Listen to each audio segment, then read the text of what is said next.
अच्छा डॉक्टर साहब, आपने चाय का तो बता दिया कि चाय नहीं मतलब पीनी नहीं चाहिए, नुकसानदेह। लोग इसको कहते हैं कि दिमाग के साथ अक्सर जोड़ लेते हैं कि दिमाग को अलर्ट रखने के लिए, तो फिर आप बताएं लोग अपने दिमाग को अलर्ट रखने के लिए क्या करें? अदरक, जीरा, पुदीना, यही 3 चीज़ों कहा। का कावा लें और दालचीनी का पाउडर बना लें, 1 या 2 चुटकी वो खा के ऊपर से ये कावा पी। ठीक हो गया, बहुत बेहतर डॉक्टर साहब, बहुत शुक्रिया। बहुत ही ज़बरदस्त आपके साथ पॉडकास्ट रहा हमेशा की तरह। कोई मैसेज देना चाहेंगे हमारी ऑडियंस को at the end of the podcast?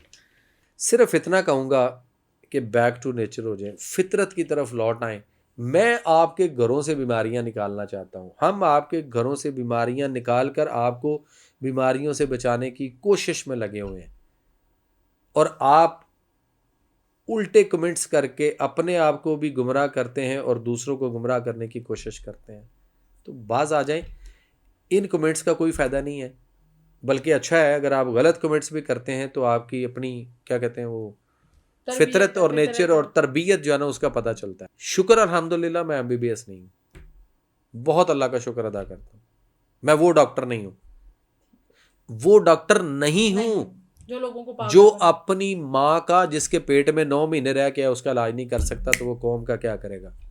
ये कौम चाहती है नहीं MBBS को दिखाओ, प्रोफेसर को दिखाओ। दिखाओ, मैं कब कहता हूँ ना दिखाओ, जरूर दिखाओ। जिस दिन वो जवाब देता है ना, घर ला जाओ।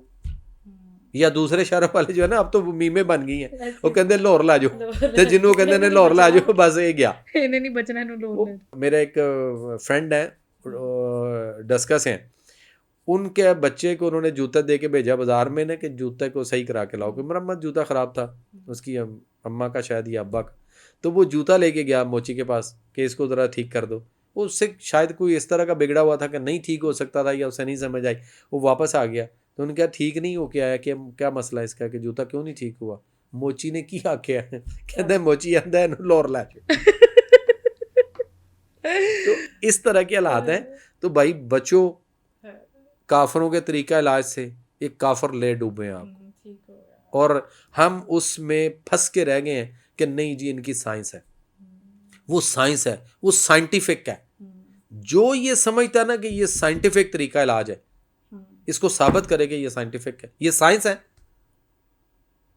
साइंस वो है जो इंसान को उसकी फितरत और नेचर के करीब लेकर आए, वो साइंस है।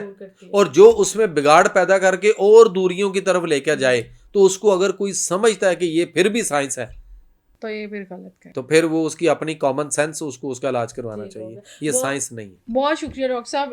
नाज़रीन, आपने डॉक्टर जमील साहब की गुफ्तगू जो है वो सुनी, और हमेशा उनका यही मैसेज होता है कि हम बैक टू नेचर हो जाएं, और खुलेआम वो हर प्लेटफॉर्म पे जो है वो सब लोगों को चैलेंज कर रहे होते हैं, स्पेशली उन डॉक्टर्स को। और इस हवाले से बड़ा क्रिटिसिज्म का शिकार भी रहते हैं, लेकिन वो फिर भी चैलेंज कर रहे होते हैं कि जो भी है वो मेरे पास आए, प्रूव करे मुझसे और मेरे इस चैलेंज को एक्सेप्ट करे। तो मेरा ख्याल है जो सच्चा होता है वही बिल्कुल ना डर होता है, बेखौफ होता है, और लोगों की आंखों में आंखें डाल के बात करता है। तो अगर उनका ये है कि आप अपनी सेहत की तरफ वापस आ जाएं, आप खर्चों से बच जाएं, आप डॉक्टर्स के चक्कर से बच जाएं, तो प्लीज़ जो आपको तरीक़ाकार बताए जाते हैं, जो आपको नुस्खे बताए जाते हैं, जो आपको इलाज, ये सारी चीज़ें बताई जाती हैं, इस पर गौर किया करें।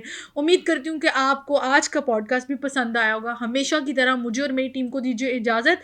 डॉक्टर साहब को एक दफ़ा फिर से ज़हमत देंगे, आपके सवाल जो भी होंगे हम इनसे दोबारा पूछेंगे। तब तक के लिए अल्लाह हाफ़िज़।